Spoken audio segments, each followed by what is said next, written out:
Hello students, जय श्री स्वामीनारायण। हिंदी में हम देख रहे थे चैप्टर 14 अगर पेड़ भी चलते होते। ये हमने समझ लिया था।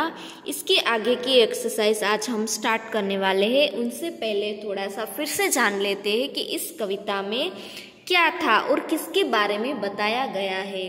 तो इस कविता में पेड़ के बारे में बताया गया है कि अगर पेड़ भी हमारे जैसे ही चलते होते तो हमें बहुत सारा मजा आ जाता। मतलब कि जहाँ कहीं भी हमें धूप सताती वहाँ हम उसके नीचे छिप जाते और उसके गले में रस्सी बांध के हम वहाँ जहाँ जहाँ जाते वहाँ उसे साथ ले जाते। और अचानक हमें कभी भूख लगती तो उसमें से फल निकाल के हम जल्दी से खा लेते। और कभी कभी जो बाढ़ आती तो उसके ऊपर भी हम चढ़ सकते हैं। मतलब कि अगर पेड़ हमेशा हमारे जैसे चलते होते और हम हमारे साथ ही होते तो हमें बहुत सारा मजा आ जाता। तो हमने शब्दार्थ देख लिए थे,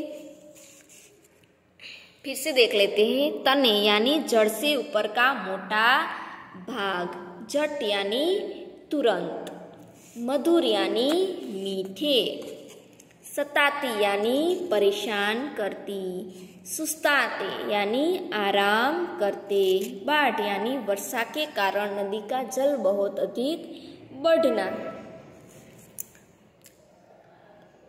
ये शब्दार्थ आपको बुक में भी करने होंगे, ठीक है।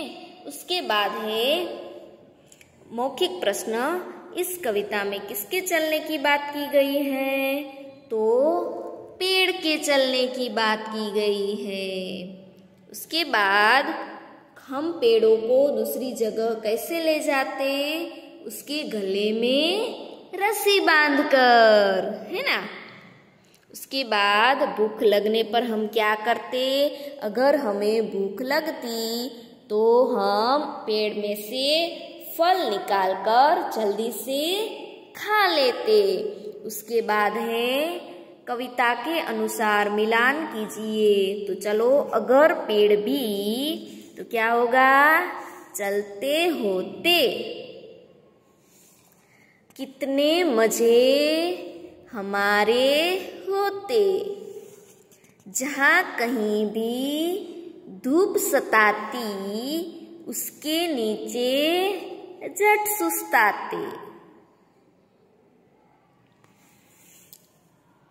लगती भूख यदि अचानक तोड़ मधुर फल उसके खाते। मतलब कि कविता की जो पंक्ति है उस हिसाब से हमें यहाँ पे मिलान करना है। तो ये हमने कर दिया है। इसके बाद है कविता की पंक्तियां पूरी कीजिए। तो बांध तने में उसके रस्सी चाहे जहाँ कहीं ले जाते। उसके बाद आती कीचड़ बाढ़ कहीं तो झट उसके ऊपर चढ़ जाते। अगर पेड़ भी चलते होते कितने मजे हमारे होते। तो आज यहाँ तक रखते हैं। इसके बाद की जो एक्सरसाइज है वो हम बाद में करेंगे। और आपको क्या करना है नोटबुक में? पहले ये शब्दार्थ लिखने हैं, बाद में ये मिलान जो हमने अभी कराया कविता के अनुसार मिलान कीजिए। ऐसे ही आपको लिखना है, फिर ऐसे मिलान करना है। और पेज नंबर 108 पे जो है कविता की पंक्तियां पूरी कीजिए। वो भी आपको नोटबुक में अच्छे अक्षर से लिखनी है।